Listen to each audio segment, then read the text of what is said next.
Good morning, Good Don. morning and welcome to the BlackUSA.News Morning Show. Cynthia, can't see your face. You can't. Can you see me better?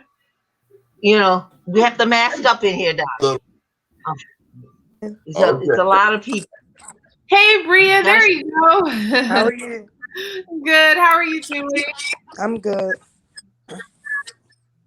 So Darius, we're just along for the ride today. China Terrell, take it away. Hey, I'm China Terrell, and I'm the CEO of American Communities Trust, and I am super thrilled to be on Donnie Glover's show, and also here with Darius G, who is a journalist and scriptwriter. And I'm even more thrilled to be here with Miss Bria from Haven for the Homeless and Miss Cynthia Brooks from B. Gaddy's. And we're just here to talk about the amazing work that we do. ACT had an opportunity to, with the support of Urban Action Community Development, which is another organization here in town, provide some, support financially to both organizations. Definitely not as much as we would like, but a modest amount. And so we just really thank Donnie for giving us an opportunity to hear more about what y'all do on his show this morning. So Miss Brooks, how is it going? Thanksgiving and Christmas have calmed down, and so now you're in kind of one of your more regular phases, but it's still COVID. And so what's happening? COVID has brought its own set of issues, China. First of all, I want to thank Donnie for bringing you here and introducing you to us. You came in, you rolled up your sleeves, and you went right to work. And just brand new, and I hope you felt comfortable. Oh my gosh, it's so much to see around you. That's why I keep coming back, just because it restores my soul. I just get so much energy out of being there, And we come there now every 2 weeks just to be a part of that healing power that's around you. So but hunger abounds us. It's still, even though things haven't subsided so far as those that are still in need of food, those that are still in need of basic personal hygiene items and just basic needs. We're doing our best, and I thank you. I thank your organization for pouring into us. And I love you, Jana. You really helped me out. I really That's how I feel about you. Yeah. Donnie, you know how I feel about you. Thank you. The BlackUSA.News Morning Show has been a friend of B. Gaddy's for many, many years. He knew B. Gaddy personally, and he never has left us. Even though she's gone, Donnie has never left us. And he comes and helps, and he brings people to help, and he pours into us also. So thank you, Donnie. Thank you. Miss Bria, tell us about your incredible work. We know it's Haven for the Homeless, and I feel like that is such a pressing, underserved need in Baltimore City. Perpetually, I feel like the homeless get undercounted. What's happening in your sphere of influence? All right, so right now I'm currently working on finding a building to open up a homeless shelter. But in the meantime, each and every Sunday, I partnered up with a nonprofit organization called One More Plate from DC. So every Sunday we go out and feed the homeless. It's 10 different encampments. And I'm not just going to gear it towards the homeless, because his organization is just exactly what it is, one more plate. So it doesn't matter the circumstances of the person. You're still able to get a hot meal, snack, juice, and water. So, but because my organization is geared towards the homeless, I hit 10 different homeless encampments every Sunday.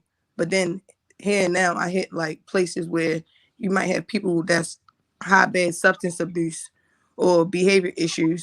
So I hit those locations as well, just so that they could get the hot meal. But around November, well, this is a yearly thing. In November, I have my Fall for Love coat drive, where we accept donations, toiletries, clothes, coats, shoes, and we have a giveaway down St. Vincent de Paul Church. And then on around Christmas time, we have a stuffing stocking.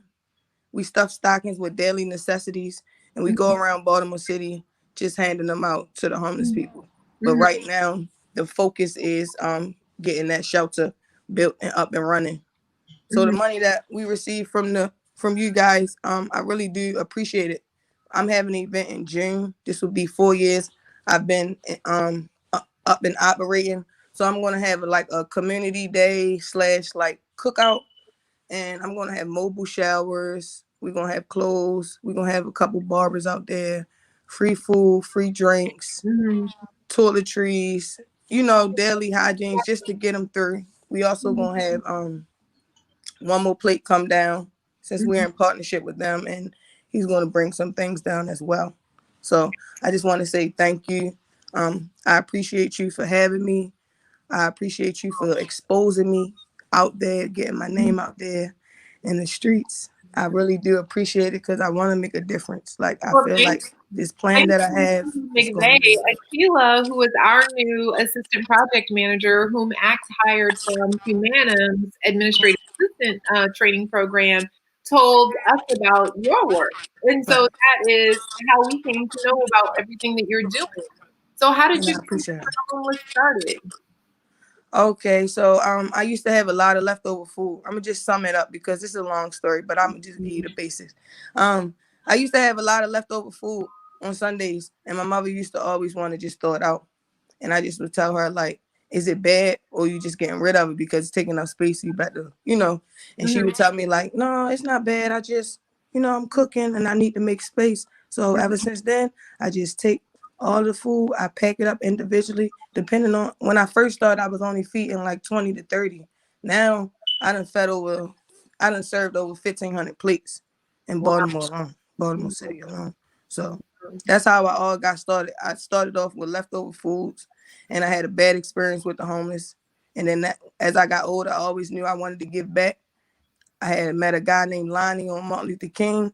He geared my focus more towards changing the homeless community because you don't know, and you can't judge a person just by how you see them now. You don't know what trauma has happened in their life that has gotten them to where they are now. So that one particular situation that I had with Lonnie really gave my focus into wanting to change the community for the homeless. No, that's incredible. And so where is that event going to happen in June, where you're going to have the mobile showers and the kind of all of the, when is that, where is that happening? So normally where I have it at is right across the street. It's a little park on Fayette and President, but they're doing like construction over there now. So it's like up in the air. I have till the 26th to figure out location. Okay, so I'll be in touch and I'll definitely let you know. So what do y'all, what would y'all, I don't know, Darius, did you have any other comments or thoughts here wanted to jump in on anything?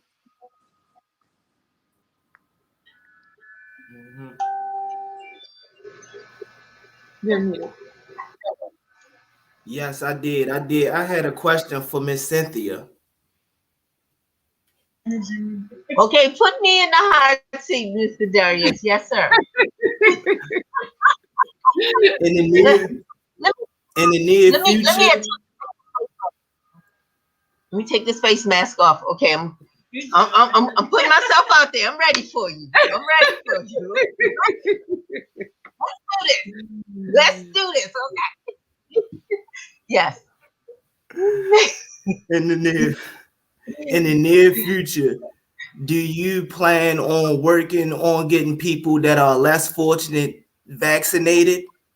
Because it's going to be hard for them to get vaccinated, and who knows what the government is going to do to people that's not vaccinated.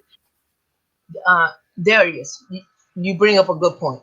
I'm doing everything I can to tell everyone about vaccination and about how being Black poor with COVID, what that looks like.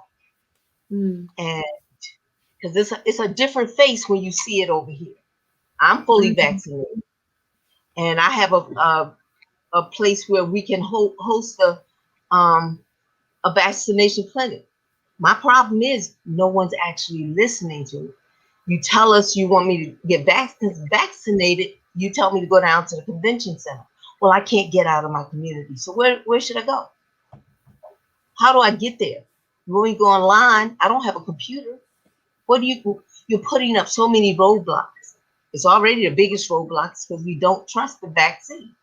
So Darius, you tell me what more do we need to do inside our community to tell everyone that you gotta stay safe, you gotta get vaccinated. And it looks like for a moment that we lost Darius, but welcome, Mr. Dashiell. Good morning to all. How are you doing? Mr. Dashiell, we have Miss Bria from Haven for the Homeless and Miss Brooks from Be Gaddies. And we were, Miss Brooks was just talking about how she's encouraging folks to get vaccinated. What are your thoughts on the vaccine?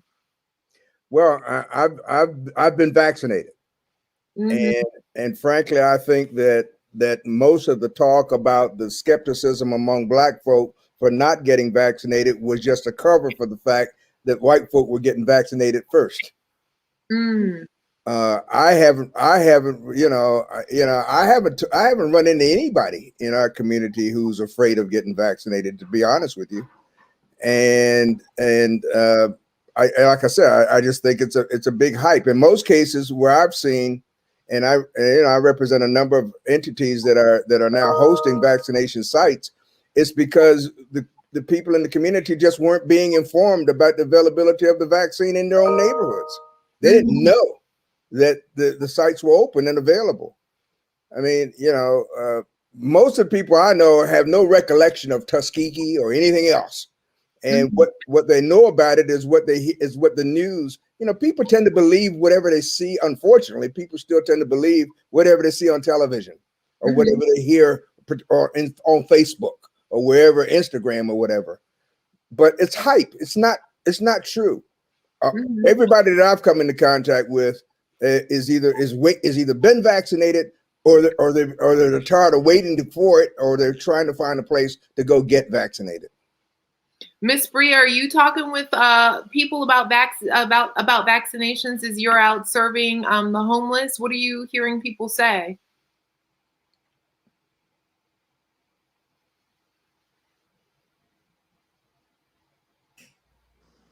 Can you hear me now? Yes. So as far as the vaccinations, I haven't really been out lately, only because I'm like the coordinator of the whole Sunday feeding. So I have distributors that go out on different routes. So I can't really call it yet. I go out on Saturday. So yeah, I can see, but as of right now, I haven't really been But how out. would the homeless even find out about their opportunity to get vaccinated? And how would they even get there? I mean, to Miss Cynthia's point. Oh, it's one behavioral health clinic that I partner up with, and he basically picks the homeless up and assist them wherever it's needed. So right now, I don't know if you haven't seen it like floating around in the news, but like the homeless people can get the stimulus check. Right. But it's like once you try to go to Liberty Tax or whomever to file for the EIP, it's a charge of $200 to $300 depending on that. So they're trying to like figure out a way that they could get past the $200 and $300 fee that they're charging.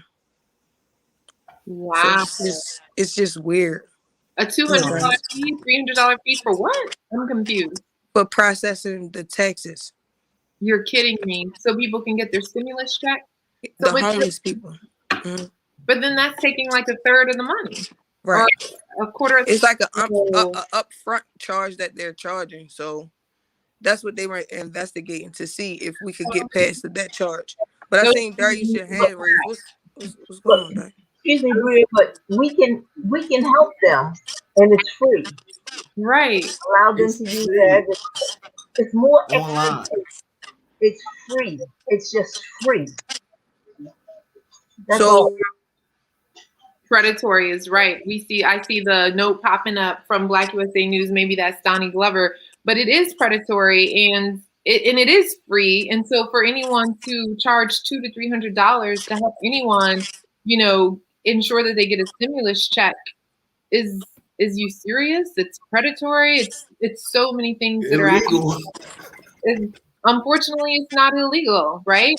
It's Right. not illegal, but I feel like that practice could absolutely be stopped. I mean, there are definitely states and cities, jurisdictions that have caps on the fees that those types of places should charge, and personally, I believe it should go beyond the stimulus check to the earned income tax credit, because I think that people who need their earned income tax credit are also getting charged really high rates. And right now, I guess if we think about everything that Biden is about to do and all of the money that he's about to put into these communities, where people are able to get a monthly payout on their earned income tax credit, that is the situation that should be addressed now. For me, I don't know, Miss, what do you think, Mr. Thank you. Shield? Well, Mr. Shield, Esquire? well, it's not illegal to charge people to prepare their tax returns. Right. And I don't know whether a flat fee of $200 is excessive or not, because I have no idea what documents are required for each. It's a case by case basis.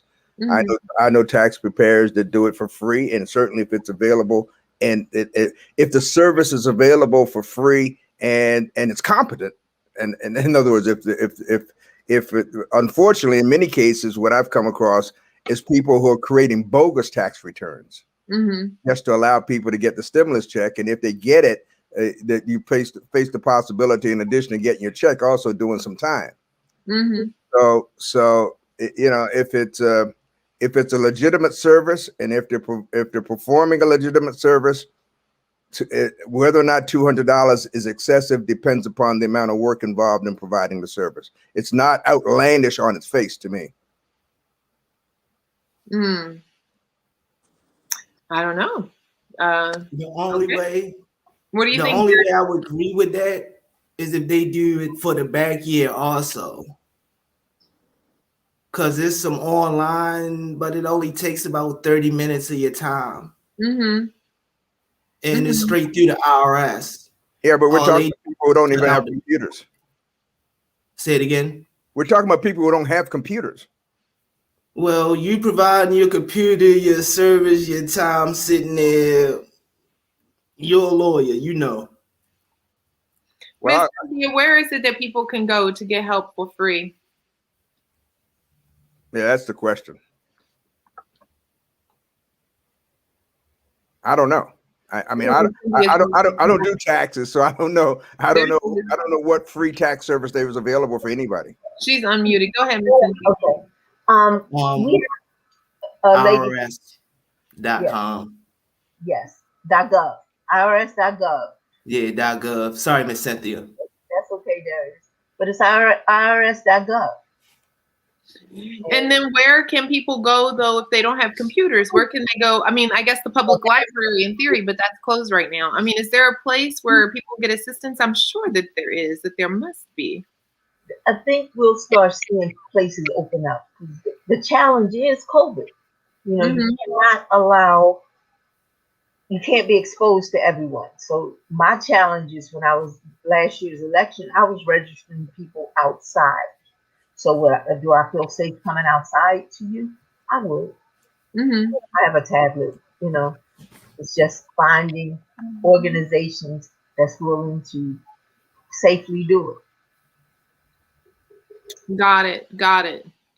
Well, I can tell you that if there are any accountants who want to offer their time pro bono and help people, get registered or what have you, then they should definitely reach out to China, CHINA, at actimpact.org, ACTIMPACT.org. And then I don't have the information at my fingertips, but while we're here, I'm just going to look it up, because I'm almost certain there are organizations in the city that take care of this for people, so that they don't have to go to places that are going to charge them like basically a quarter to a third of whatever stimulus payment they would be getting when they're already below the federal poverty line. That doesn't make any sense to me. That's what I'm thinking. That's what I'm thinking.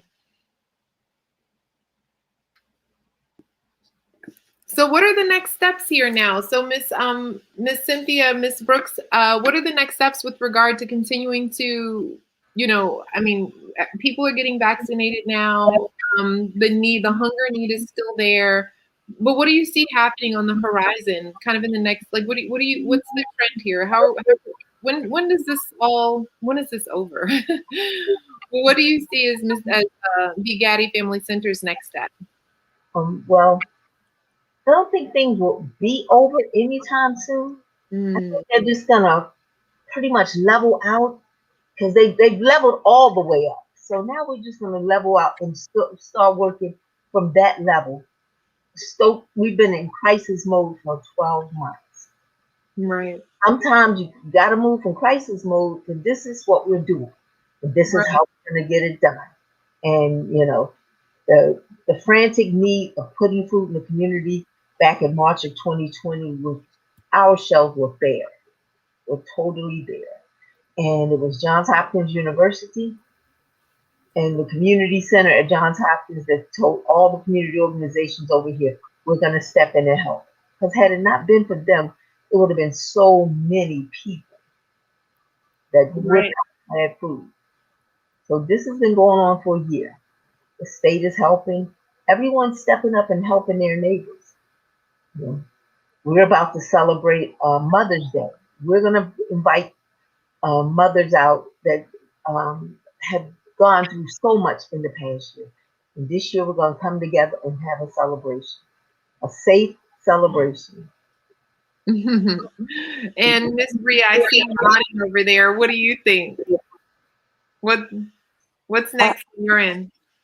Yeah, I agree. I feel like everything's going to start to level out, but I definitely feel like it's going to be a change in the community with everybody coming together and assisting one another, because it's a lot of upcoming organizations that really want to put a help to homelessness in our community. So I feel like if everybody come together, we're going to see a big difference. But as far as Haven for the Homeless particularly, by the end of the year, I'm going to be opening a shelter. By the end of the year. So. All right. I love it. Donnie, we had told Haven for the Homeless and B. Gaddy's to plan for half an hour. Is this the appropriate time for them to provide their contact information? Absolutely. Okay. All right. Ms. Bria, how is it that people can get in touch with you if they want to help you provide support or be a part of the great work that you're doing? Okay, y'all can call me. My phone number is 443-948-8917. I'm on social media, Facebook and Instagram at Haven for the Homeless. That's HAVENFORTHOMLESS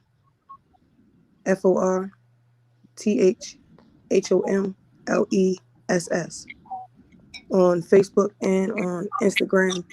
And I'm currently working on my website. I have a meeting today at 12, and that will be havenforthehomeless.com. What's the phone number again, Bria?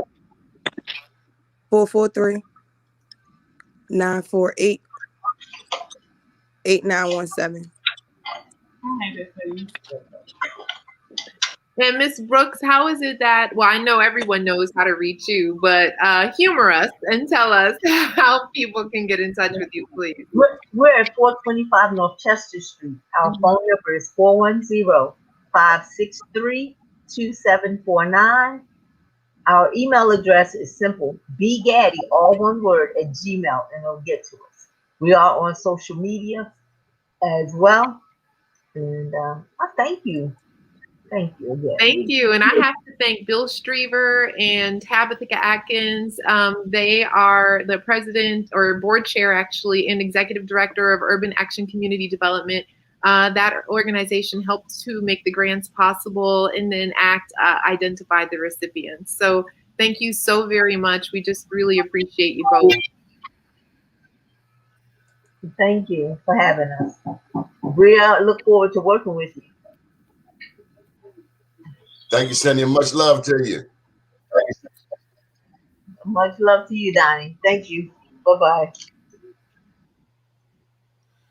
So, China Boak Terrell, what's going on in your world? Oh, we are working so hard to close on the next financial closing for the Baltimore Pump House, where we would be able to bring in 4 new tenants, a Black-owned catering business with an event hall, Patango Gelato to manufacture their gelato, and Greenleaf, some artisan mill workers, wonderful group of artisan mill workers. Well, that was 3, and then of course ACT would have a small permanent office there.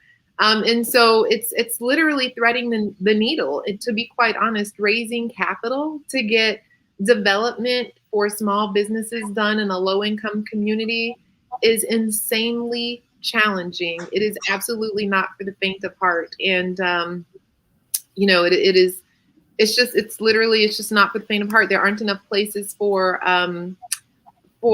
there just isn't enough capital. There's not enough capital that's out there. The opportunities for investment aren't valuable enough. And so, I always kind of feel like I'm, begging in a way in order to move these deals forward and get things done. And I really don't like that feeling. So it'll be good to just have more capital out in the streets, and hopefully soon enough we'll get the fiscal policy changes. We'll get some fiscal policy changes done in the city that would actually make capital much more widely available and much more difficult to implement in low-income Black and brown communities. Darius, you have a question for China? Nice. Yep. What'd you say? Sorry. It was nice meeting Miss Cynthia this morning. And it wasn't a question, but it was about 3 minutes ago. It has showed a Twitter email that Mayor Brandon Scott, he recently got vaccinated. So he's trying to promote that through the city amongst our people, that it's safe to get vaccinated and things like that. Along with the help of Miss Cynthia and Bria that came along, they can spread that word and get other people vaccinated. That's right. And Mr. Dashiell, he's vaccinated already as well. Yes, yeah. He's gonna do him. He's gonna do his thing regardless. That's Mr. Dashiell.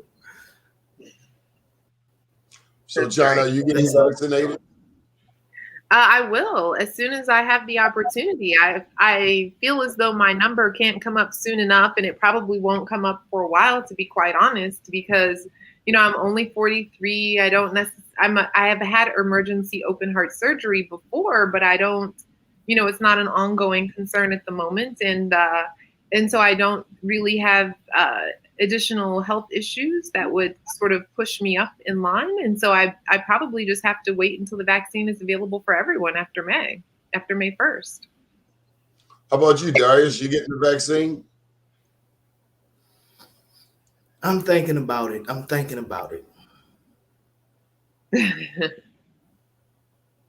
So what else is going on? You still running for office, China? I am running for office, and let me tell you, I absolutely love being out there talking with voters. And it's a heavy thing, to be quite honest, because there are a lot of people in the city who they're hurting, and they're frustrated, and they're upset, and you hear it at their doors, quite frankly. And so it's a sobering thing, as much as I really enjoy connecting with people and talking with them and understanding what it is that they want to see happen in the city and what they need to be different in their neighborhoods and in their communities. It's very sobering, because there's a lot of pain, and there's a lot of struggle, and there are a lot of people who don't feel seen. Who don't feel what? Who do not feel seen. Who don't feel seen, right? Who feel as though no one sees them, right? Who feel as though there hasn't, politicians come along, every time, every few years or so for election and for re-election, and nothing in their neighborhood really changes, and so people. What's different about you? What's different about me is that I go by results. My uncle told me that, when I was talking with him about running, he said, God gives you a little bit first to see if you can be faithful with that. And then if you can show that you're faithful with that, then God will give you a little bit more. And so when people ask me why they should trust me or what is it that's different about me, which they definitely ask, that is the number one question that I get. I show them how I've been faithful and show them what I've done. And so I've been really blessed. Our campaign has been really blessed, since over the past 4 years, which is equivalent to one legislative term. We've been able to bring more than $13.5 million into the city. And right now we're working on our next $10 million deal. We've raised $1.5 million in incentives for Black-owned businesses. Who's gotten it? Who's benefited? I can tell you that our Granny's is going to come in and benefit from that. Exquisite Catering is going to come in and benefit from that. We're super proud of that. And obviously we hire Black contractors and so forth as well. We've hired Carter Site Services. 47% of our spend thus far on the flagship real estate project that I lead has been with minority-owned businesses, and we're looking to bring in more minority-owned businesses as our GC as one of our GCs on the next phase. So we're really excited about that.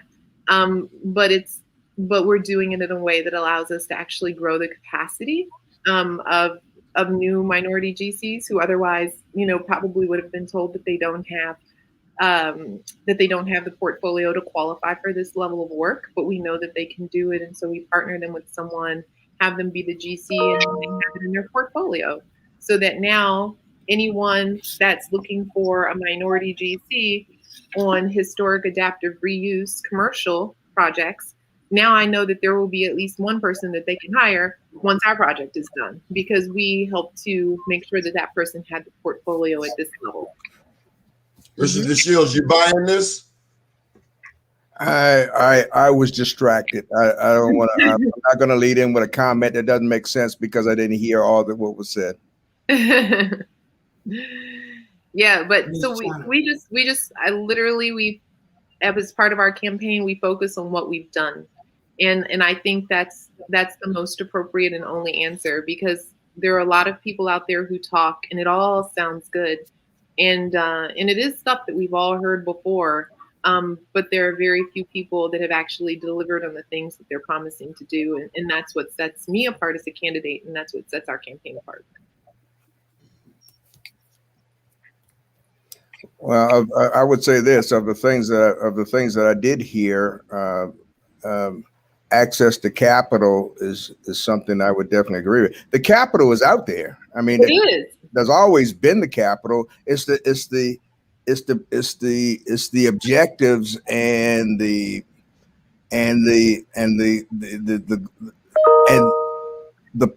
let's see, it's the plan for utilization of the capital, and it's the ultimate objective, the results to be obtained from the use of the capital that's really at issue. Amen. Fundamentally, in my opinion anyway, the capitalistic system, the capitalistic economy as it exists and as it's implemented in this country is fatally flawed. It's fatally flawed because it is 100% motivated by greed. And as long as greed is the primary motivating factor, as long as the goal is simply to get more and more, that's unbridled and infinite, then those who have it to begin with are always going to seek to get more, which is always going to deprive those who don't have it of the opportunity to get what they need to survive on. So I think we've got to change our whole mindset. I tell people, I realize how unpopular it is, but I'm not trying to make more Black millionaires. I don't care about more Black millionaires. I care about more Black people who can earn enough money to support their families. I have to agree with you on that, Mr. Dashiell. I mean, I think one of the big $1 million questions that we all have to talk about in the city is, what are we solving for? Like, what are we solving for? Yeah. And I really believe that we are solving for higher incomes, higher wages for every individual in the city. Like, we have to, if we solve for higher wages, how do we get higher wages? One, we can get people new skills. We can, to make them more productive, we can add, more productive laborers to certain communities so that that community has more money in it. But we can bring more jobs into the cities so that there are better jobs and higher paying jobs to go around. But we have to solve for higher incomes. And I know sometimes people will say, oh, it's affordable housing, but it's not actually affordable housing, because the median sales price of a home in Baltimore City is less than half of what it is nationally, and less than even that if we look at the state average, because the state average median sales price is higher than what it is nationally. So we actually have the cheapest housing per square foot in around, but people just don't make enough money to even to be able to afford that. And so I really think that we have to solve for higher wages, getting people more income. And so what Biden is about to do is huge. I want to know what you think about that, because Biden's plan of, increasing the child tax credit and what Biden is about to do should have child poverty in Baltimore. Right now, child poverty in Baltimore is at 30%. But once Biden implements the federal program that they've planned, it should drop to like less than 15%, and that's huge. Well, I mean, we invent a lot of concepts here. I don't believe in child poverty. I don't believe in youth employment. If children are poor, it's because the parents are poor. So let's stay focused on what the issue really is. We're not going to give them money. We're not going to give anything to most of the programs are targeted at helping people who can't help somebody else.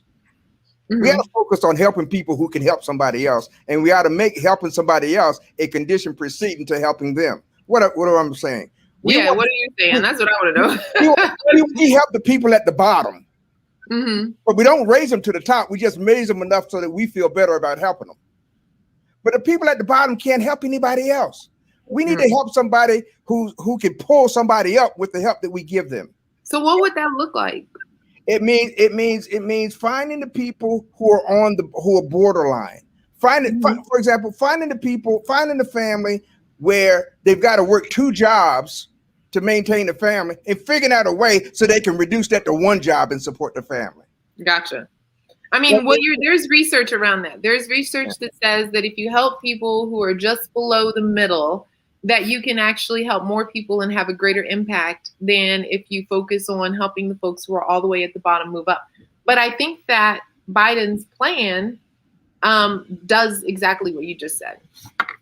Well, I don't know about Biden's plan. I haven't really seen it, but if that is the approach they're taking, they're breaking the mold for dealing with poverty that's been in place for the last half century. Right. And the reason that it was created that way is because there was never a plan to help people out of poverty. There was never really a plan to end poverty. Until you do. Yeah, the plan always assumed that there's going to be a certain number of poor people. The issue has always been who's going to be in that group. Right. That's correct. And we've always been easily identifiable. I'm glad you mentioned that. I've been wondering about this question for a while. What about white poverty? When I come through North and 83 and I see white people panhandling on North Avenue, I have to wonder, Black people make up 13% of the population. What about white poverty? Anybody? Well, in Baltimore, we make up 63% of the population, but I think that's the beauty of what we're seeing come from the federal administration, is that it helps everyone regardless of color. And the data shows that Black that's people not my question. actually help. I know, but it helps everyone. And I know we can talk about white poverty. However, the poverty rates among African Americans are more than double what they are among whites. And so what Biden's plan is, I think you're missing my question. So many poor Black people, it helps disproportionately. You're missing my question. Okay. Why are white people, given all of the advantages that they have, why are there any poor white people? I don't know about that. I have no idea. I can't speak to that. Because poverty doesn't have a color. They are victims. There you go. They are victims. It has a color in Baltimore. No, it doesn't. That's a description. That's not. It doesn't have. It doesn't have. When if you know when people were killed when they started to recognize that a coalition needed to be formed between all poor people, regardless of color. That's when people started getting killed. That's what got Dr. King. That's what got King killed. That's what got Malcolm killed. That's what, you know, when the power of bringing people together, regardless of color. But you got to figure out what is the issue that galvanizes them. The galvanizes. The enemy of my enemy is my friend, right? What seems to galvanize white people is anything about black people. But as you alluded, didn't Dr. King have the Poor People's Campaign? Now, Donnie, you know, you're speaking in broad brushstrokes there. I'm not. What about white poverty? How come no one ever talks about how poorly white people are doing? Because Donnie, there's no money in it. Affirmative action, by the way, was originally a white concept. It wasn't developed for black folk. Affirmative action, there was a time when affirmative action was exclusively white. But there's no money in white poverty. The money in Baltimore City is in black. If you look at the cases that have been filed for lead paint poisoning, for example, that among the bar is referred to as black gold. Now, you got to know in Baltimore City, black kids are not the only one growing up in houses that have lead paint, right? Find me a case where the plaintiff was a white child. You won't. Because the money to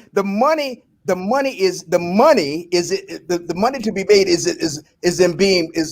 in being black.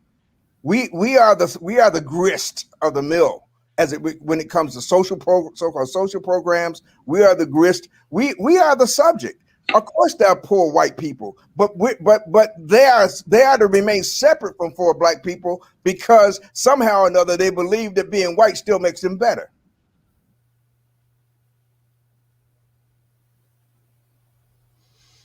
Darius, you've been trying to chime in. Say something.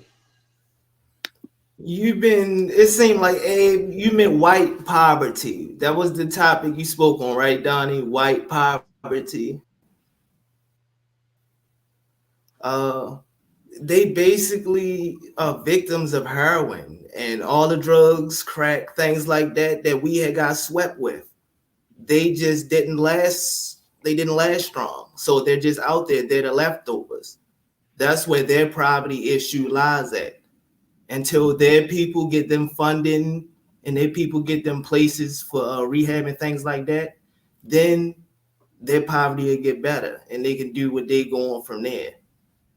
That's where you see them out there on their North Avenue begging for money. And it's mostly their own white people that's providing for them. That's making them feel like it's okay to continue on being out day after day. So they get content with that. And you'll continue to see them every day driving down the street. Well, one of the things the mayor talked about was a task force, a trauma task force. I'm just trying to tell you, I am traumatized when I pull up to North and 83 and a strange white guy walks up to my car very comfortably as if I owe him some money. I'm offended. I'm appalled. I'm fearful because I have never seen that type of audacity in my life, because I'm wondering, how do you come to the poorest neighborhood in Maryland to panhandle? It's beyond my mind. Well, I don't know that it's a race issue. I think that what we're talking about is that generally in Baltimore, when one enters the city through any of its major thoroughfares, there are always people that are in the street who are panhandling, or you have the squeegee kids who are, saying, hey, let me wash your windows. And in some ways, it's unfortunate because, it's representative of the chaos that people have come to associate with Baltimore. And so we have to think through, does it help people? Does it help the people who are there to allow them to walk through traffic and walk in between the cars, up and down the middle of the street. It's so unsafe. It always makes me nervous as a driver because I'm just so nervous that, someone could get hit. And I know just a couple of weeks ago near where I live at Mount Royal and North Avenue, someone unfortunately was shot several times in the legs. One of the kids who's squeegee because he was targeted and someone jumped out of the car and just in broad daylight and put bullets in his legs. I wonder what he did. I think that we have to figure out whether this is that level of chaos is what we want to greet drivers when they're coming into the city, and what is it that really needs to be done. So many of those kids are actually still school age. Let me tell you something, China. These same white panhandlers, after collecting their money, will come to Pennsylvania Avenue and walk Sandtown and Upton for hours looking for drugs. Yeah, no, I'm not making it a race issue, but yes, there are the corners asking for money so that they can get their next high. I mean, that's an addiction. And, having had... Yeah, but China, this is what you're not catching. One of my stepfathers growing up was addicted to heroin. And so I understand, that people, it's an addiction. It's a disease. China. And so figure out how we're getting them help and not allowing them to just be in the middle of traffic. It's just not a safe place for anybody, for either them or for the drivers. China, if I go to Bolton Hill looking for a bag of dope, they will call the police faster than a Baltimore speed camera. If black people try that in Bolton Hill, the police will be there right away. But when they come over here, the police take their drugs and let them go. Ride past them all day long.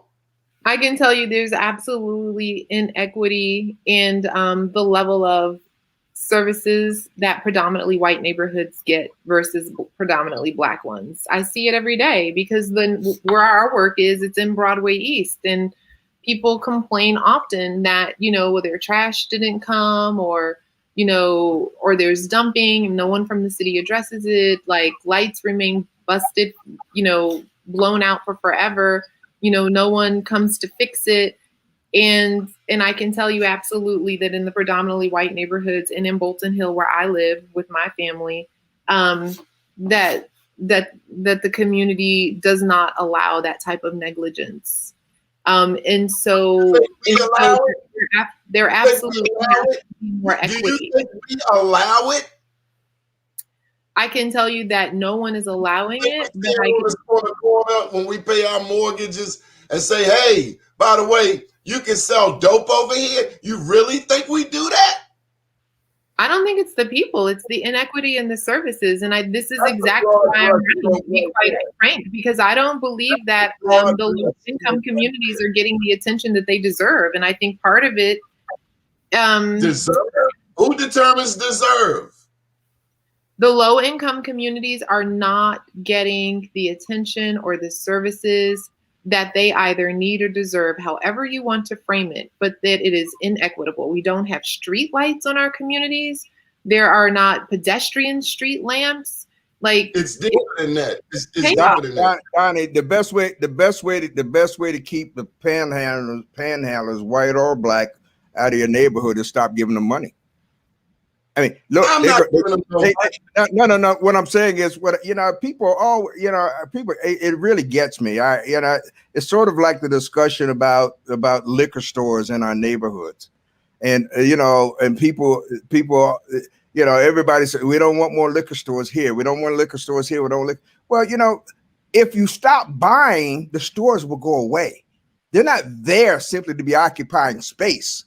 They're there because there's a market for the goods and services that are being sold. If the people who live there, who don't want the stores there, stop buying the liquor, then the stores will close anyway.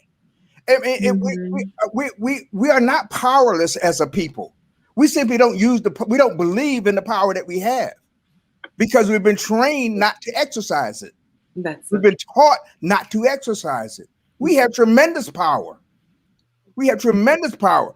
True. I mean, And can I add to that, Mr. Dashiell? Because I agree with you 100%. We have been taught not to exercise it. And then to the extent that we are aware of having some power, oftentimes we don't have time to exercise it. yeah. Like when my mom was raising me as a single Black mom in PG County, she worked 2 jobs. Sometimes she had 3 jobs, and she went to community college. Yeah. She never would have had time to fight with the city about something that was happening. Never, ever. She came home exhausted. And then whatever minute she had, she felt guilty because she needed to spend it with me. And so I 100% agree with you. And I'm adding only that another piece is that people don't have time because they're working so hard to make ends meet. And you're right about that. I agree with you as well, which takes me to the other topic, which has to do with this whole education system. Right. If we are to be guided by those who among us who have acquired and obtained the education to help fashion away from the system, then then we're being failed miserably by our higher education system because by the time our kids get out of college, they owe so much money, right? They're no good to anybody.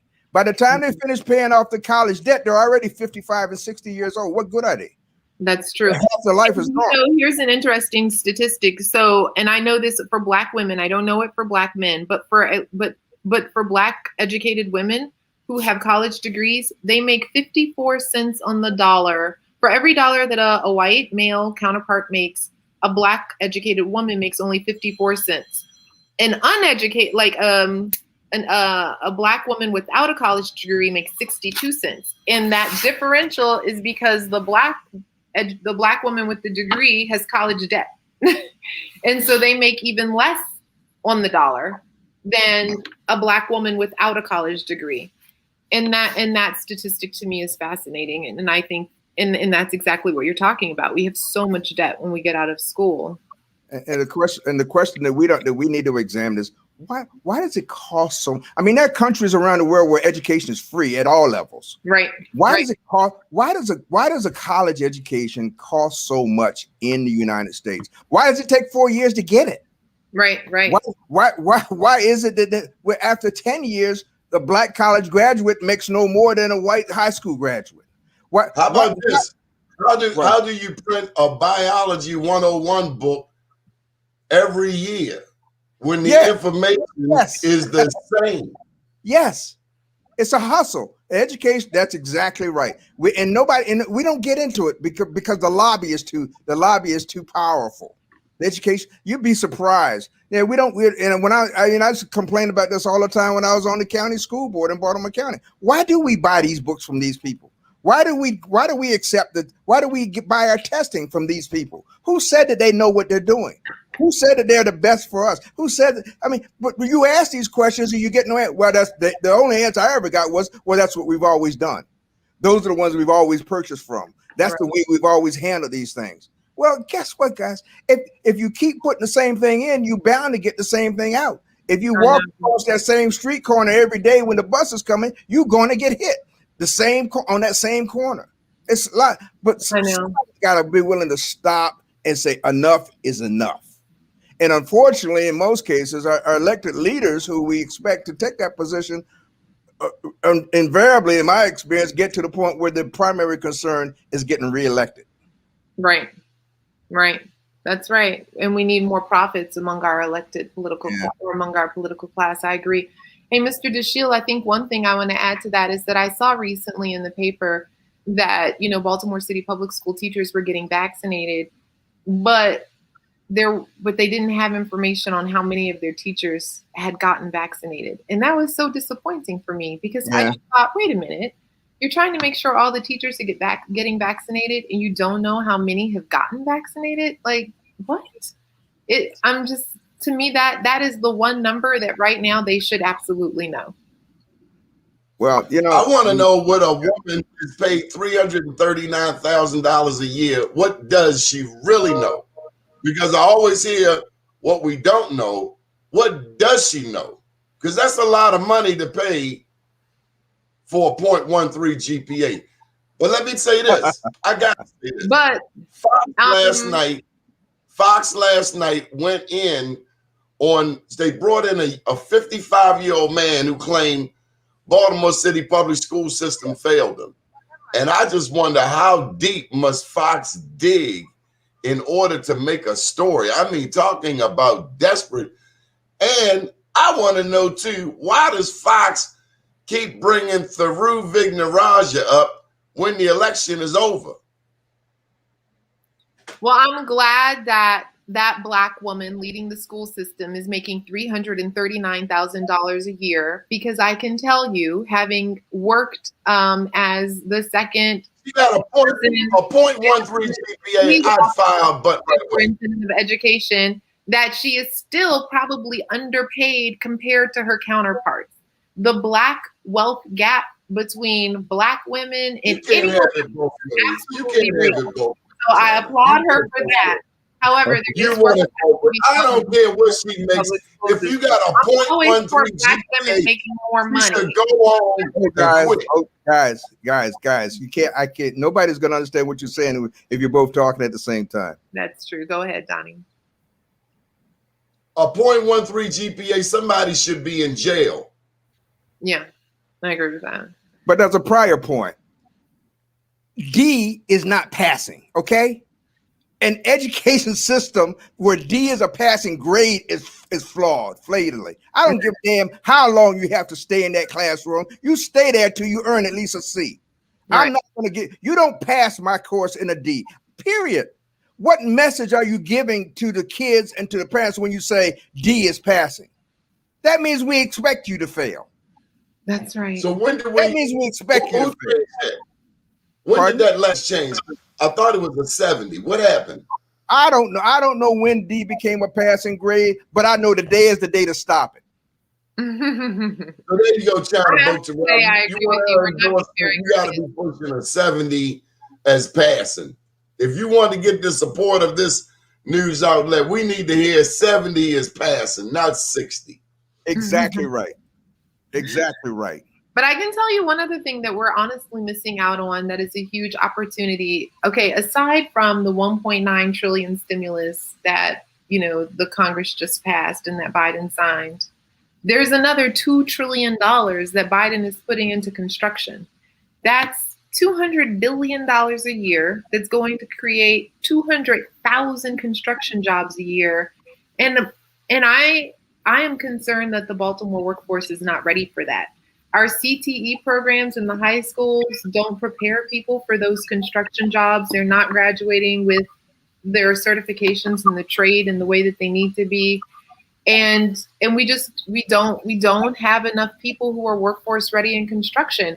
And construction jobs are really great jobs. They can be. And I think that Baltimore is about to miss out on a huge job boom because our people are not ready. But I think we can get ready. We can establish a regional career and technical education high school that actually graduates people with their certifications in the trade. But there has to be a plan. And now I'm concerned that we don't have one. But China, we've got to change again. We've got to change our perspective. Right now, the educational system is founded on the principle that trade school is for dummies. Okay, trade school is for the kids that didn't have what it takes to go to college. We got to abandon that. Yeah, that's a tragic falsehood. It is absolutely a tragic falsehood. I manage millions of dollars of construction, and my construction workers and contractors, they are more college ready than anyone else I know. I mean, they do math all day long. Yeah, but my point is, college isn't for everybody, and it shouldn't be. Mm-hmm. College in and of itself has no real merit. The goal is education, and the goal of education is not simply to get a good job. The goal of education is to make this place that we call home better. Right? That's the goal of education. I'm with you. And so we have diverted kids from using their natural talents and abilities and sent them off into a field where they're ill-suited, ill-fitted, and didn't want to go in the first place, and then wonder why they don't succeed. And then we've ushered everybody else into trade school saying, well, this is second tier. Okay, you're the second team. You can't go to college, but at least we got something for you to do. You're right, China. Laborers on public work projects in the state of Maryland, Baltimore City, make in excess of $20 an hour. They sure do. Oh, and if they're union, they make twice that. Well, I personally do not understand why Baltimore City is not a union town. For the life of me, I can't understand it. If we have to solve for getting people more money, then the way to do it is through the union. I can tell you why. Because the wage scales on public works are union scales anyway. The wage scales that are set on federal projects is called Davis-Bacon. Right. The Davis-Bacon scales come right out of the union book. That's you don't have to be a union member or a union contractor to make union wage scale. All it's got to be is a federally funded project, as most projects are in the city, and you already got the wage scale. The notion that you got to be in the union to get that wages is that's misleading, and it's utterly false. Right, but the union offers so many other advantages. Baltimore is not a union town, and it's not a union town for a reason. If you look at the history of black folk and the construction trades unions, you'll know why black folk are not in it. Why? And promoting union membership among black folk without understanding how it all evolved is wrong. You don't need to have a union, and which is why I'm so desperately opposed to this new PLA bill that's in council. Baltimore is not a union town, and it never has been. And the fact. Why is that? Because is that not for a race-based reason? No, unions were created to solve a problem. The unions were created to solve the problem that individual employees acting as individuals didn't have sufficient leverage to force management and employers to give them adequate wages. Correct. Once you cure that problem, the need for a union disappears.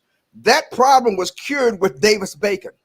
Davis-Bacon established a federal wage scale that is not just commensurate with the union scale, but is exactly the same as the union scale, because the Secretary of Labor, the Department of Labor, takes the Davis-Bacon scale from the most recent collective bargaining agreements of the applicable unions. That's where it comes from.